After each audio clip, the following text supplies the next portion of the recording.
Saudara, Anda menyaksikan Kompas Bisnis bersama saya Putri Oktaviani. Secara mengejutkan atau di luar ekspektasi, rapat Dewan Gubernur Bank Indonesia menurunkan suku bunga acuan atau BI rate ke 5,75%. Kata BI, salah satu yang jadi pertimbangan adalah pertumbuhan ekonomi kuartal 4 2024 sedikit di bawah perkiraan. Ini dipengaruhi oleh lebih rendahnya permintaan domestik, baik konsumsi maupun investasi. Jadi apakah rupiah dikorbankan lewat penurunan suku bunga demi memacu pertumbuhan ekonomi? Kita ke data selanjutnya. Nah ini saudara, rapat Dewan Gubernur dilakukan selama 2 hari yaitu 14 dan 15 Januari 2025. Hasilnya memutuskan bahwa BI rate turun 25 basis poin menjadi 5,75%. Lihat datanya di layar Anda. Desember kemarin ada di 6%. Ini. Kemudian di Januari ini menjadi 5,75%. Bank Indonesia bilang akan terus mengarahkan kebijakan moneter untuk menjaga inflasi dalam sasarannya dan nilai tukar yang sesuai fundamental dengan tetap mencermati ruang untuk mendorong pertumbuhan ekonomi. Ini disesuaikan dengan dinamika yang terjadi pada perekonomian global dan nasional. Apa kata kunci penjelasan Bank Indonesia ini? Ada inflasi, rupiah sesuai fundamental dan mendorong pertumbuhan ekonomi. Kami ulang saudara, keputusan penurunan suku bunga ini demi mendorong pertumbuhan ekonomi. Bagaimana respon rupiah atas kebijakan suku bunga longgar ini? Kita ke data berikutnya.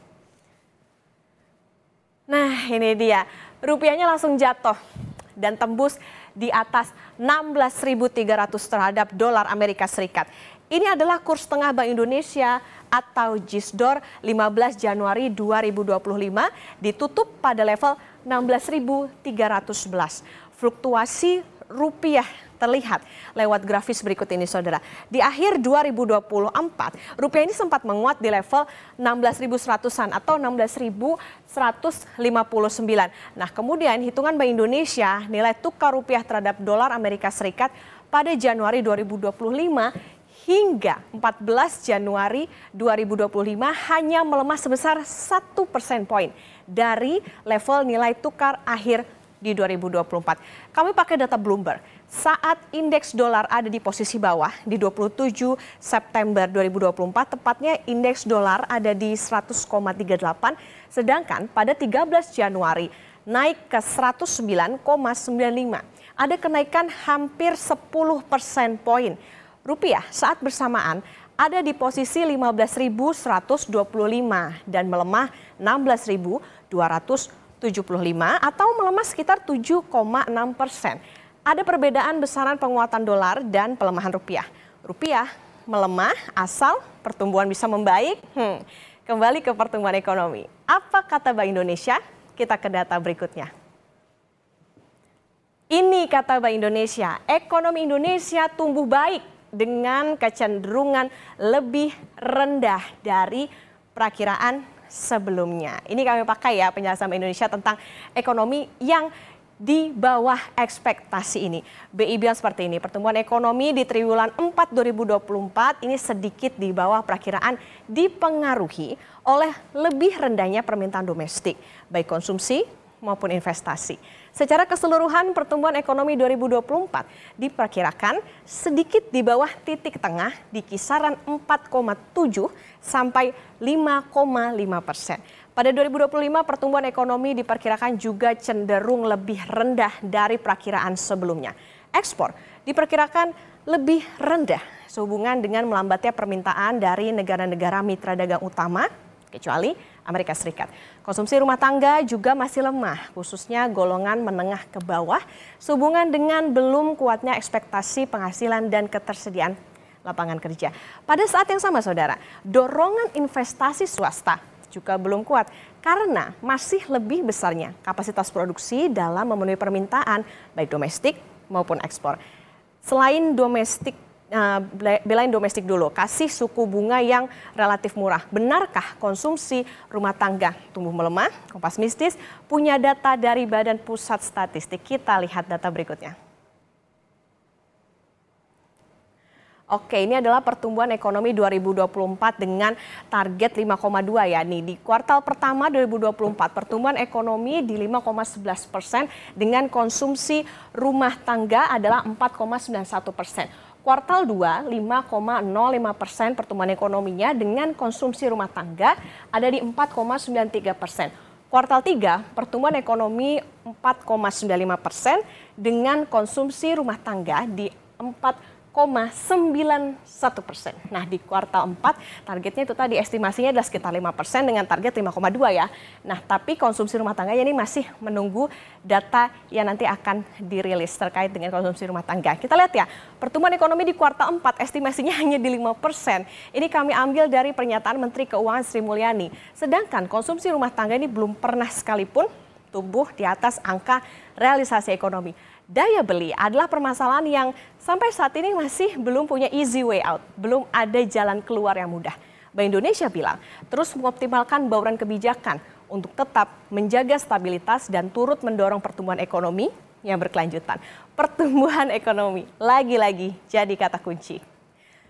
Gubernur Bank Indonesia Peri Warjio bilang nilai tukar rupiah saat ini masih sesuai dengan fundamental. Pertumbuhan ekonomi lah yang juga terus dipantau oleh Bank Sentral karena menunjukkan indikasi bergerak di bawah harapan.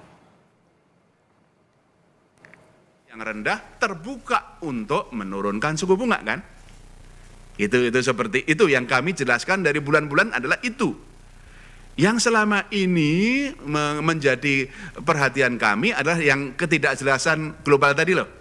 Dampaknya terhadap nilai tukar dan kami sudah menakar nilai tukar sekarang itu relatif stabil dan sejalan dengan nilai fundamentalnya ke depan. Kami dalam 2 hari ini melakukan exercise ya skenario nilai tukar, simpulannya nilai tukar sekarang dan ke depan itu masih konsisten dengan nilai fundamental yaitu pencapaian inflasi dan juga perkembangan lain. Yang ketiga ini yang baru nih, yaitu data-data triwulan 4 dan juga berbagai hasil survei kita ke depan menunjukkan ada kecenderungan pertumbuhan ekonomi kita khususnya di tahun 2025 dan mulai kelihatan di triwulan 4 ini yang lebih rendah dari perkiraan. Menteri Keuangan Sri Mulyani juga pernah menyampaikan pada 6 Januari 2025 bahwa pertumbuhan ekonomi kuartal 4 ada di bawah ekspektasi dan membuat ekonomi secara tahun penuh 2024 juga di bawah hitungan. Kita semua tahu APBN didesain dan dirancang dengan asumsi growth di 2024 adalah 5,2%.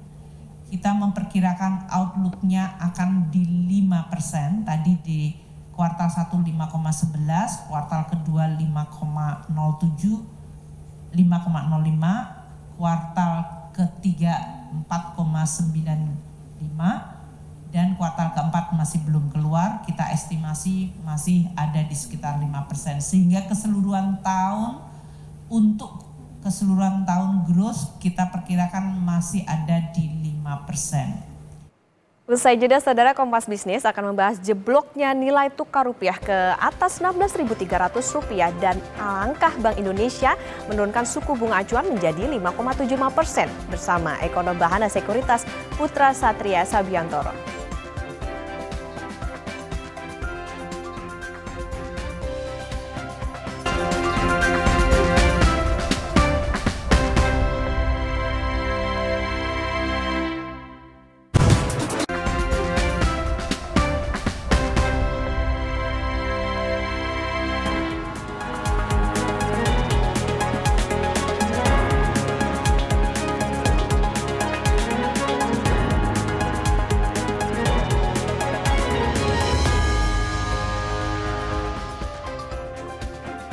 Saudara, setelah Bank Indonesia menurunkan suku bunga acuan menjadi 5,75%, rupiah jeblok ke atas 16.300 per dolar Amerika Serikat. Lebih lengkap soal kebijakan BI dan jebloknya nilai tukar rupiah terhadap dolar Amerika Serikat, sudah bergabung ekonom Bahana Sekuritas Putra Satria Sabijantoro. Selamat pagi, Mas Putra. Selamat pagi, Pak Okta. Mas Putra, BI rate turun saat asing keluar pasar dan ya bikin rupiah mengarah ke 16.500. Bukankah kebijakan moneter longgar ini anomali dan kontraproduktif meski Gubernur BI bilang ya rupiah masih sesuai dengan fundamental? Betul, yang kaget itu bukan hanya Kompas TV ya, itu kami di pasar juga kaget karena ekspektasi pasar itu sebenarnya adalah rate hold atau tidak berubah, atau bahkan dalam seminggu terakhir itu investor-investor kami di sekuritas bertanya apakah BI rate bisa naik, gitu loh. Kapan timing yang tepat untuk BI rate-nya itu naik, karena kebijakan moneter itu dan mata uang biasanya simple ya, Okta ya, bahwa uang akan mengalir ke negara yang suku bunganya lebih tinggi. Dan saat uang itu mengalir itu memperkuat nilai tukar, gitu. Jadi ada namanya interest rate differential atau perbedaan suku bunga. Nah, Bank Indonesia memutuskan untuk menurunkan suku bunga saat ekspektasi suku bunga di seluruh dunia, terutama di Amerika Serikat, sedang naik. Jadi ini keputusan yang kalau di pasar lihatnya cukup kontroversial, dan tidak heran setelah keputusan ini mulai banyak pelaku pasar yang memprediksi bisa adanya pelemahan dari nilai tukar rupiah lanjutan. Dan memang beruntungnya memang data Amerika Serikat kemarin ya lihat ada hanya sedikit pelemahan ekonomi, sehingga kemungkinan besar pelemahan rupiah masih bisa relatif terkendali dalam 1-2 hari ke depan. Oke, tapi ini artinya kalau misalnya pasar aja sampai kaget dengan adanya keputusan BI ini, berarti untuk iklim investasi apakah ini beresiko atau seperti apa Mas Putra? Ya, jadi ada dua sisi dalam hal ini ya, gitu loh. Memang seperti yang tadi Okta jelaskan bahwa Pak Peri dan Bank Indonesia melihat adanya perlu stimulus untuk pertumbuhan ekonomi. Tapi secara historis, sebenarnya Bank Indonesia atau kebijakan moneter itu memiliki sensitivitas yang cukup rendah terhadap pertumbuhan ekonomi. Indonesia itu istilahnya adalah fiscal policy driven economy. Jadi ekonominya itu tergerakkan oleh kebijakan fiskal. Dalam hal ini, Bu Sri Mulyani itu memiliki peranan penting. Jadi ada pass-through atau multiplier-nya dari kebijakan Kementerian Keuangan, dari government spending ke investasi dan ke konsumsi. Nah, Bank Indonesia atau kebijakan moneter sebenarnya difokuskan lebih pada stabilitas. Kenapa stabilitas itu penting? Jadi mengkomplementer dari kebijakan pemerintah biasanya. Kenapa stabilitas itu penting? Karena kalau rupiah melemah ke 16.500, 16.600, atau 16.800, pasti iklim investasi kan juga akan terganggu. Perusahaan-perusahaan mau melakukan ekspansi bisnis itu juga khawatir karena input-input perusahaan, terutama di manufaktur, banyak yang dalam US dollar. Sehingga seharusnya gitu loh, jika memang nanti rupiah itu melemah akibat dari pemotongan suku bunga, juga ada dampak negatifnya ke pertumbuhan ekonomi ke depan. Oke, ini yang perlu diperhatikan soal bagaimana stimulus yang nantinya akan diberikan untuk bisa menjaga stabilitas, karena tadi ya dikhawatirkan dana asing nih ngacir dari Indonesia. Mas Putra, kita coba pakai sudut pandang lain di luar dana asing. Apakah berarti ya ada indikator pelemahan ekonomi, konsumsi, kemudian kondisi perbankan lebih mengkhawatirkan sampai Bank Indonesia nih berani bertaruh dengan membiarkan rupiah terbebani? Artinya nih ya ngorbanin rupiah kah demi pertumbuhan ekonomi? Ya, seperti yang saya sampaikan sebelumnya ya. Jadi keputusan ini sebenarnya kalau kita lihat, kalau saya berdiskusi dengan investor-investor di pasar modal, ini adalah keputusan yang sangat beresiko. Gitu, karena memang bank sentral di seluruh dunia itu trennya justru sedang dalam istilahnya itu hawkish atau sedang menaikkan suku bunga gitu loh. Tren secara suku bunga globalnya itu juga cukup tinggi gitu. Nah, bagaimana terhadap iklim investasi, kita bisa lihat ya bahwa dalam 1 bulan terakhir pelemahan rupiah itu yang terdalam di Asia, melemah 1,9% dibandingkan mata uang seperti India, Malaysia, negeri itu hanya melemah 1 hingga 1,5%. Jadi memang ada seperti kekhawatiran ya dari investor asing. Kenapa? Karena investor asing itu kan saat memegang aset pasar saham atau pasar obligasi kan dalam mata uang rupiah, mereka masukkan dolar. Jadi saat rupiah terdepresiasi itu ada yang namanya FX loss atau ada satu kerugian yang didapatkan oleh mereka gitu loh. Jadi saat nilai tukar rupiah itu tidak didukung atau tidak disupport dengan baik, ini bisa menyebabkan memang ada kekhawatiran investor dalam jangka pendek. Oke, ini menjadi keputusan yang cukup beresiko yang memang diambil Bank Indonesia, tapi nanti tentu kita bagaimana tadi balik lagi soal bagaimana stimulus yang akan diberikan. Mas Putra, jadi kalau kita bicara soal tadi disinggung data inflasi Amerika Serikat, ini seberapa akan berdampakkah? Karena memang kalau ke rupiahnya seperti apa nilai tukarnya sampai 16 Januari pagi, indeks dolar ada di 109. Ya, betul. Nah, kita harus fokus pada data yang bersifat fundamental jangka menengah hingga jangka panjang. Memang betul, data inflasi Amerika Serikat semalam itu di bawah konsensus. Jadi ada satu pelemahan dolar dalam jangka pendek. Itu. Tapi kita mesti fokus pada hal-hal yang bersifat substansial. Misalnya, semalam itu harga minyak naik dengan cukup drastis. Sekarang sudah di atas 80 US dollar per barrel. Kita tahu salah satu konsumen terbesar atau kebutuhan dolar terbesar di Indonesia adalah dari impor minyak. Nah, kita sebentar lagi masuk periode yang secara tekanan dalam nilai tukar rupiah itu bisa besar. Itu kenapa? Karena mulai bulan Maret itu kita kan lebaran. Kalau lebaran itu ada mudik. Biasanya impor BBM atau konsumsi BBM sebelum mudik itu tinggi. Juga untuk impor barang-barang konsumsi. Kebutuhan dolarnya pun tinggi, bisa menekan rupiah. Sebentar lagi kita akan masuk bulan Mei dan Juni. Bulan Mei dan Juni itu adalah bulan yang biasanya pembayaran utang luar negeri dan pembayaran dividen. Jadi investor memindahkan dolarnya itu ke luar negeri. Jadi tekanan rupiahnya itu juga bisa tinggi. Secara timing ini cukup terkejut pasar melihat ada penurunan suku bunga kemarin. Ini berarti kita harus siap-siap dong nih, rupiah bisa mencapai atau lebih dalam lagi pelemahannya bisa sampai 16.500 kah? Saya rasa dalam 2 hingga 3 bulan ke depan itu mungkin BI akan fokus pada intervensi ya. Kalau hitungan saya sebenarnya mereka sudah melakukan intervensi cukup intens di bulan Desember sekitar 2-3 miliar dolar, itu lebih dari 3 miliar dolar walaupun cadangan devisanya itu mengalami kenaikan.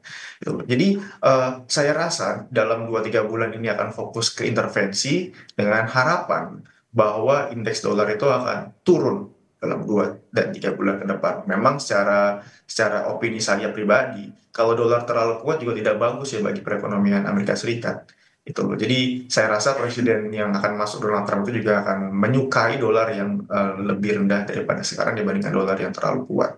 Oke, kita bicara soal intervensi. Cadangan devisa naik di Desember, BI rate turun, rupiah terkapar. Artinya Bank Indonesia ini siap menggelontorkankah intervensi supaya rupiahnya adem kalau tadi dikatakan di 2 atau 3 bulan ini? Intervensi seperti apa yang dibutuhkan, Mas Putra? Baik, dari sisi intervensi, saya mungkin perlu mengemphasiskan bahwa intervensi itu memiliki dampak yang negatif bagi likuiditas perekonomian dan perbankan. Jadi intervensi itu kan BI menjual dolar ya. Jadi dengan menjual dolar itu supply dolar itu bertambah di pasar. Jadi bank-bank tidak kekurangan dolar, rupiah pun menguat, dolar pun menurun. BI mensuplai kebutuhan dolar. Tapi saat BI menjual dolar, BI itu kan juga menyerap rupiah. Jadi ada likuiditas rupiah yang bisa semakin ketat saat Bank Indonesia melakukan kebijakan intervensi. Jadi resikonya bagi pasar modal ke depan, jika memang ada satu shortfall atau supply dolar yang lebih sedikit dibandingkan demand, kita tahu tadi kan demand atau permintaan dolar ke depan 2-3 bulan ke depan bisa tinggi, dan BI melakukan kebijakan intervensi, berarti ada yang namanya twin liquidity deficits, di mana supply dari dolar itu juga menipis, dan supply dari rupiah juga akan berkurang. Ini bisa menyebabkan justru suku bunga di pasar sekunder bisa naik karena adanya pengetatan likuiditas rupiah domestik akibat adanya kebijakan intervensi Bank Indonesia. Oke, artinya apa yang harus menjadi digarisbawahi atau menjadi perhatian oleh Bank Indonesia, apa yang harus hati-hati untuk bisa melakukan intervensi ini? Ya, saya rasa perlu ada koordinasi ya. Jadi misalnya Bank Indonesia itu biasanya melakukan operation twist. Saat dia melakukan intervensi atau mengeluarkan dolar kan menyerap rupiah tuh. Rupiahnya dikeluarkan kembali dengan cara Bank Indonesia membeli government bonds atau SBN, surat utangnya dari pemerintah, dari Bu Sri Mulyani, dinetralisir secara dampak likuiditas. Jadi saya rasa dalam jangka pendek Bank Indonesia bisa melakukan kebijakan seperti ini. Oke, Mas Putra, kami mengonfirmasi terlebih dahulu, bukankah mengukur nilai wajar rupiah ini cukup sederhana? Lihat aja indeks dolar naik sudah berapa, kemudian kemarin kan rupiah cuma melemah sedikit lah, lebih separuh dari besar kenaikan indeks dolar. Hitungan awam pakai rumus ini, nilai wajar rupiah sudah di atas 17.000, tepatkah hitungan ini, Mas? Persis sekali, observasi dari Okta itu sangat akurat bahwa dalam 2 bulan terakhir sebenarnya dolar itu menguat 7%, tapi rupiah baru terdepresiasi itu sekitar 3%. Dan yang menariknya itu loh, jadi kami memang melihat ini dari Bahana melihat 2 bulan lalu saat rupiah di 15.800 ini rupiahnya ini bersifat overvalued. Jadi seharusnya lebih lemah dibandingkan yang sekarang. Nah, bagaimana secara outlook-nya itu ke depan? Kalau diperhatikan, pelemahan rupiah dalam 1 bulan terakhir itu kan 2% itu terdalam di Asia. Pelemahan rupiah itu mulai terjadi lebih intens di hari-hari setelah tahun baru gitu loh, karena ada kebutuhan dolar yang tinggi di yang Januari, dan saya ya rasa ya sekarang ini rupiah dalam proses mengejar fair value-nya di level 16.300 hingga 16.500. Kita bisa lihat ya pagi ini, walaupun mata uang di Asia secara umum itu menguat, didorong oleh Japanese yen ya, yen Jepang yang menguat, tapi rupiah relatif stabil gitu loh, atau tidak menguat sebesar dari mata-mata uang di Asia yang lainnya. Saya rasa ada dampak dari kebijakan moneter BI yang bersifat longgar, dan ini tekanan ke nilai tukar rupiahnya belum tentu langsung sekarang, bisa 2 hingga 3 bulan ke depan. Oke, Mas Putra, singkat saja ini soal konsumsi rumah tangga, kami singgung soal konsumsi rumah tangga yang lemah. Apakah daya beli lagi masalahnya, dan mungkinkah pertumbuhan ekonomi bisa naik kalau tadi rupiahnya melemah?